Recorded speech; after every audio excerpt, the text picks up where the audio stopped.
نئے سال کے نام پر بہتر سے بہتر جوڑے نہ پہنو، وہ لوگ پہنتے ہیں تو ان کو مبارک ہو، لیکن ہمارے پاس تو شریعت ہے نا، ہمارے پاس تو پیغمبر کا طریقہ ہے، ہمارے پاس تو قرآن ہے۔ قرآن اگر بتاتا ہے تو کرو تو ہم کرنا ہے، نبی اگر بتاتے ہیں کرو ہم کرنا ہے، یا کسی صحابی سے کوئی عمل ملتا ہے تو کرنا ہے، اس کے علاوہ کرنے کی اجازت نہیں۔ قرآن کریم اٹھاؤ، اللہ تبارک و تعالیٰ قرآن کریم کے 5ویں پارے سورہ نساء رکوع نمبر 8 آیت نمبر 59 میں اللہ تعالیٰ کہتا ہے، 59 میں اللہ تعالیٰ کہتا ہے، یا ایھا الذین آمنوا اطیعوا اللہ واطیعوا الرسول واولی الامر منکم، ایمان والو اللہ کی اطاعت کرو، اللہ کی فرما برداری کرو، رسول کی اطاعت کرو، رسول کے نقش قدم پر چلو، ان کے فرمان کے مطابق زندگی گزارو، وہ اولی الامر منکم، اور تم میں سے جو سردار ہے، جو تمہارا ذمہ دار ہے، اس کی بھی اطاعت کرو۔ ہاں، اس کی بھی اطاعت کب کرنا؟ ہمارے امیر کی، ہماری ذمہ دار کی اور ہمارے رہبر کی، جب تک کہ وہ قرآن اور حدیث کے خلاف حکم نہ دے۔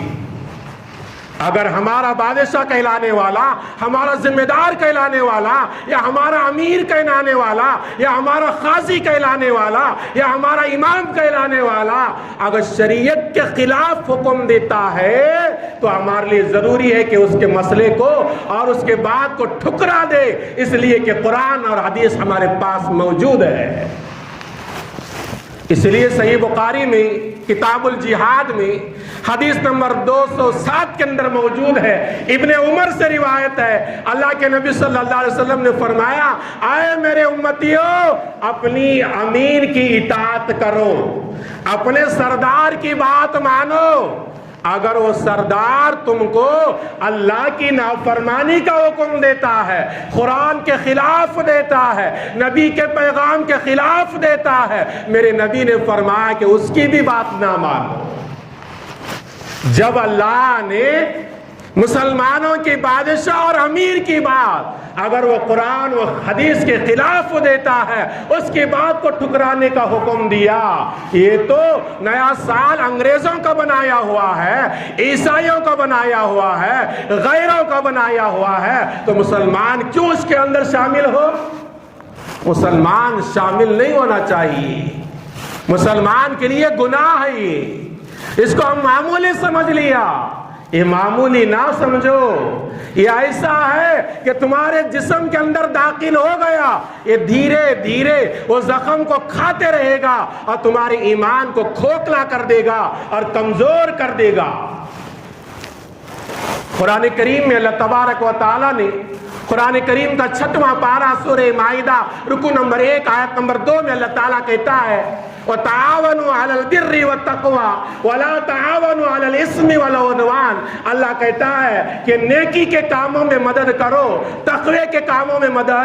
مدد کرو، پرہیزگاری کے کاموں میں ایک دوسرے کا ساتھ دو، وَلَا تَعَاوَنُوا عَلَى الْإِثْمِ وَالْعُدْوَانِ، اور گناہ اور ظلم و زیادتی کے کاموں میں کسی کا ساتھ نہ دو۔ اگر ہم مسلمان ہو کر، ہم نبی کی امتی کہلانے والے ہو کر، ہم قرآن کو ماننے والے ہو کر، ہم جنت کو ماننے والے ہو کر، ہم جہنم کا یقین رکھنے والے ہو کر، ہم میرے پیغمبر کے باتوں کو سچی بات سمجھنے والے ہو کر ان غیروں کی نقالی کر لیا تو ہم گنہگار ہوں گے۔ قرآن کریم سورہ مائدہ پہلا رکوع آیت نمبر 2 کا ایک حصہ میں نے تلاوت کیا، جس میں اللہ یہی کہتا ہے، وَتَعَاوَنُوا عَلَى الْبِرِّ وَالتَّقْوَى وَلَا تَعَاوَنُوا عَلَى الْإِثْمِ وَالْعُدْوَانِ، اگر کسی کا ساتھ دینا ہو، نیکی کے اندر ساتھ دو، تقوی کے اندر ساتھ دو، پرہیزگاری میں ساتھ دو۔ اگر کوئی گناہ کا کام کر رہا ہے، ظلم و زیادتی کر رہا ہے، اس کا ساتھ دینا ایمان والے کے لیے جائز نہیں۔ صحیح بخاری میں حدیث نمبر 2121ویں حدیث ہے، حضرت علی سے روایت ہے، حضرت علی فرماتے ہیں اللہ کے نبی صلی اللہ علیہ وسلم نے چند صحابہ کو ایک لشکر بنا کر بھیجا، جاؤ فلاں جگہ جہاد کرنا ہے، جا کر آؤ۔ صحابہ جانے لگے تو اللہ کے نبی نے اس میں سے ایک صحابی کو امیر بنایا، وہ لشکر نکلا اور تھوڑی دور جانے کے بعد امیر جماعت نے کہا کہ میں آگ تیار کروں گا، تمہارے لیے ضروری ہے کہ آگ میں سے کود کر نکل جاؤ۔ تو صحابہ کہنے لگے ہم تو اسلام میں داخل اس لیے ہوئے ہیں آگ کے پوجا نہیں کریں گے، آگ سے بچیں گے، یہ کیسے امیر ہے ہمیں آگ میں کودنے کا حکم دیتے ہیں؟ تو بعض صحابہ نے سمجھا یہ ہمارے امیر ہے، امیر کی بات ماننا ضروری ہے، کودنے کا ارادہ کیا، لیکن بعض صحابہ نے کہا نہیں کودیں گے، یہ جا کر نبی سے پوچھ لیں گے، اگر نبی کا فرمان آیا تو ہم کریں گے ورنہ نہیں۔ میں نے صحیح بخاری کا حوالہ دیا،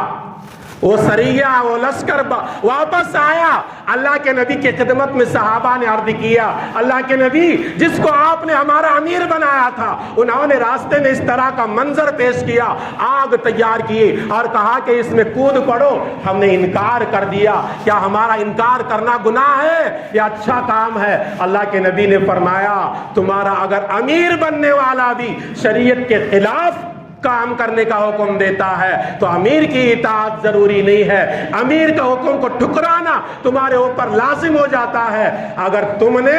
امیر کی بات مان کر آگ میں کودتے تو قیامت تک تم آگ میں جلتے رہتے، تم نے اچھا کام کیا کہ امیر کی بات کو تم نے ٹھکرا دیا۔ تو اسلام میں جو ہمارا امیر بنتا ہے، ہمارا رہبر بنتا ہے، اس کا اتنا مقام ہے، ایک حدیث میں نبی نے فرمایا اگر تمہارا امیر بننے والا کالا کلوٹا حبشی کیوں نہ ہو اس کی اطاعت کرو،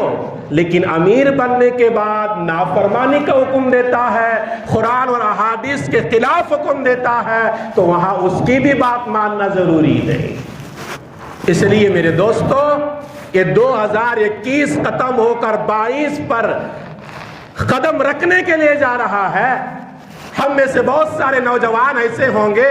بزرگوں سے میری درخواست تو نہیں، ان لوگوں سے میں سیکھنا چاہیے، میرے نوجوانوں سے میری درخواست ہے رات کے 12 بجے اپنے گاڑیوں لے کر شہروں کو نہ جاؤ، ناچ گانوں کے محفل نہ سجاؤ، کوئی پارٹی میں شریک نہ ہو، وہ غیر شریک ہوتے ہیں تو شریک ہونے دو، اگر غیر پوچھے تو کہہ دینا کہ ہمارے لیے محرم کا مہینہ نئے سال کا آغاز ہوتا ہے، محرم کے پہلی تاریخ کو بھی ہماری شریعت میں خوشی منانے کی اجازت نہیں، یہ تو عیسائیوں کا طریقہ ہے، یہ تو عیسائیوں کی تاریخ شروع ہوتی ہے، میں اس میں شامل نہیں ہوتا۔ اس لیے یہ کہنا تمہارے لیے ضروری ہے، اگر تمہارے کسی فون کو کسی واٹس ایپ کا میسج آ جائے کہ ہیپی نیو ایئر کا جملہ آ جائے اس کے لیے دعا کرو اور اس کے لیے جواب دو بھائی تو مسلمان ہے، ہیپی نیو ایئر کہنا تیرے لیے جائز نہیں، نئے سال کے مبارکبادی دینا جائز نہیں۔ مجھے انصاف کے ساتھ بتاؤ عمر فاروق رضی اللہ تعالی عنہ کے دور میں تاریخ متعین ہوتی ہے، اسلامی تاریخ، اور تاریخ متعین ہونے کے ساتھ اسلام کا پہلا مہینہ محرم کا مہینہ طے ہوتا ہے۔ عمر فاروق نے محرم کے مہینے کو اسلامی مہینہ پہلا مہینہ طے کرنے کے بعد کئی سال زندگی گزارے، عمر فاروق نے محرم کے پہلی تاریخ کو خوشی کا پیغام نہیں دیا۔ عمر فاروق کے بعد عثمان غنی کا دور آتا ہے، عثمان غنی نے محرم کی پہلی تاریخ جہاں مسلمانوں کا مہینہ شروع ہوتا ہے اور سال شروع ہوتا ہے، عثمان غنی کی زندگی میں بھی اور ان کے دور میں بھی کسی بھی صحابی کا دوسرے صحابی کو مبارکبادی پیش کرنا ہمیں نہیں ملتا۔ عثمان غنی کے بعد علی مرتضیٰ کا دور آتا ہے، وہاں بھی یہ بات نہیں ملتی۔ علی مرتضیٰ کے بعد حضرت معاویہ کا دور آتا ہے، وہاں بھی یہ بات نہیں ملتی، اور اس کے بعد صحابہ کے بعد تابعین کا دور آتا ہے، حضرت حسن بصری کا دور آتا ہے، وہاں بھی یہ بات نہیں ملتی، اور محدثین کا دور آتا ہے، وہاں بھی یہ بات نہیں ملتی۔ امام بخاری کے دور میں اس طرح کے جملے نہیں ملتے، امام مسلم کے دور میں اس طرح کے جملے نہیں ملتے، امام ترمذی کے دور میں اس طرح کے جملے نہیں ملتے، ابو داؤد کے دور میں اس طرح کے جملے نہیں ملتے، ابن ماجہ کے دور میں اس طرح کے جملے نہیں ملتے، امام ابو حنیفہ کے دور میں اس طرح کے جملے نہیں ملتے، امام شافعی کے دور میں اس طرح کے جملے نہیں ملتے، احمد بن حنبل کے دور میں اس طرح کے جملے نہیں ملتے، مالک بن حضرت مالک کے دور میں اس طرح کے جملے نہیں ملتے۔ ملتے، خواجہ غریب نواز کے دور میں اس طرح کے جملے نہیں ملتے، اولیاء کے دور میں اس طرح کے جملے نہیں ملتے۔ جب اولیاء نے نہیں کیا، جب صحابہ نے نہیں کیا، جب تابعین نے نہیں کیا، جب قرآن میں نہیں ہے، جب احادیث میں نہیں ہے، تو مسلمان کیوں کرنے کے لیے آگے بڑھتا ہے؟ اس لیے نئے سال کے خوشی میں شریک نہ ہونا۔ اگر ہماری اولاد ضد کرنے لگے، ابا آج تو نئی سال ہے، ہمارے گھر میں بریانی سال کے نام پر پکنا چاہیے، ہمارے لیے نئے کپڑے ہونا چاہیے، ہمارے گھر میں کیک کٹنا چاہیے، ان کو سمجھانا یہ ماں باپ کی ذمہ داری۔ ان کو خوش کرنے کے لیے تم نے ہاں میں ہاں ملا دیا، 2 کلو کا کیک لا لیا، ماں باپ بیٹھ کر بچوں کے ساتھ وہ کیک کاٹ لیے، تو ہمارے بچوں کے ذہن میں بات بیٹھ جائے گی، ہاں میرے ماں باپ بھی نئے سال کی خوشی بناتے تھے، میں بھی آئندہ چل کر بناؤں گا۔ یہ ماں باپ ہیں جو اپنے اولاد کو بگاڑ رہے ہیں۔ اس لیے میرے دوستو، نیا سال تو شروع ہوگا، زمانہ تو جاتے رہتا ہے۔ اس لیے امام شافعی رحمت اللہ علیہ نے ارشاد فرمایا، ابن کثیر کے سورہ عصر کی تفسیر میں ابن کثیر نے بھی لکھا ہے، فرمایا امام شافعی رحمت اللہ علیہ، پورا قرآن کی ایک طرف بات رکھ دو، اگر مسلمان کے لیے سورہ عصر ایک ہی آیت ایسی، ایک ہی صورت ایسی تھی جو مسلمان کی زندگی کو تبدیل کرنے کے لیے کافی تھی۔ اللہ تعالیٰ سورہ عصر میں کیا کہہ رہا ہے؟ والعصر، زمانے کی قسم، ان الانسان لفی خسر، انسان خسارے میں ہے، نقصان میں ہے، گھاٹے میں ہے۔ آگے فرمایا الا الذین آمنوا وعملوا الصالحات، جو لوگ ایمان لائے، اچھے عمل کیے، وتواصوا بالحق، اور لوگوں کو حق کی دعوت دیے،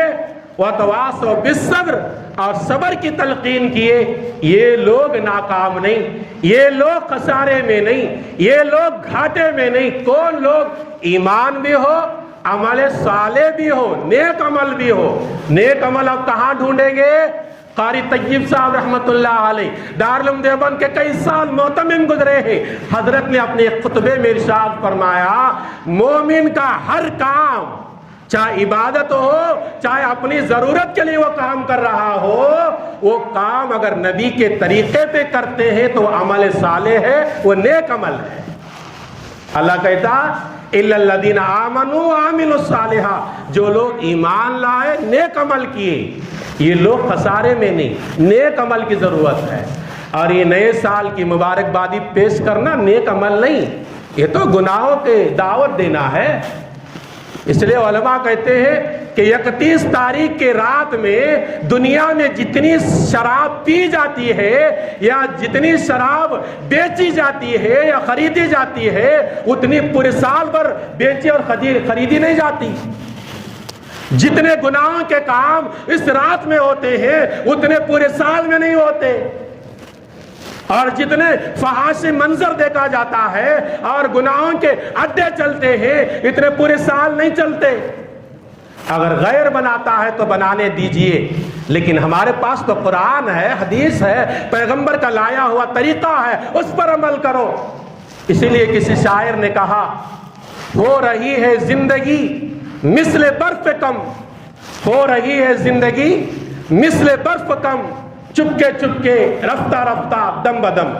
جیسا برف رکھا جائے وہ پگھلتے رہتا ہے، اگر آپ نے اس کی حفاظت نہیں کیا، جہاں رکھنا ہے وہاں نہیں رکھا، جیسے حفاظت کرنا ہے ویسے حفاظت نہیں کیا، وہ برف پگھلتے رہے گا، وہ پتہ نہیں چلے گا کیسے پگھلتا ہے، جب مکمل پگھل کر ختم ہوگا تو پتہ چلے گا کہ یہ برف ختم ہو گیا۔ یہ زندگی بھی ایک برف کے مانند ہے، یہ پگھلتے رہتی ہے، یہ ختم ہوتے رہتی ہے۔ اگر سال کے آخر میں آج کے رات ایک کام کرنا ہے تو یہ کام کرو، یہ عاجز کا مشورہ ہے، کوئی قرآن و حدیث کا نہیں۔ بیٹھ جاؤ اپنے گھروں میں، ایک قلم لے لو، ایک پیپر لے لو، ایک کاغذ لے لو، اور تمام گھر والوں کے ساتھ بیٹھ کر مشورہ کرو۔ ایک سال 2021 ختم ہو گیا، ایک سال میں دن میں 5 نمازیں تھے، تو دن میں 5 نمازیں تو 365 دن میں 1825 نمازیں ہوتی ہیں۔ سورج کے حساب سے سال میں 335 دن آتے ہیں، 65 دن،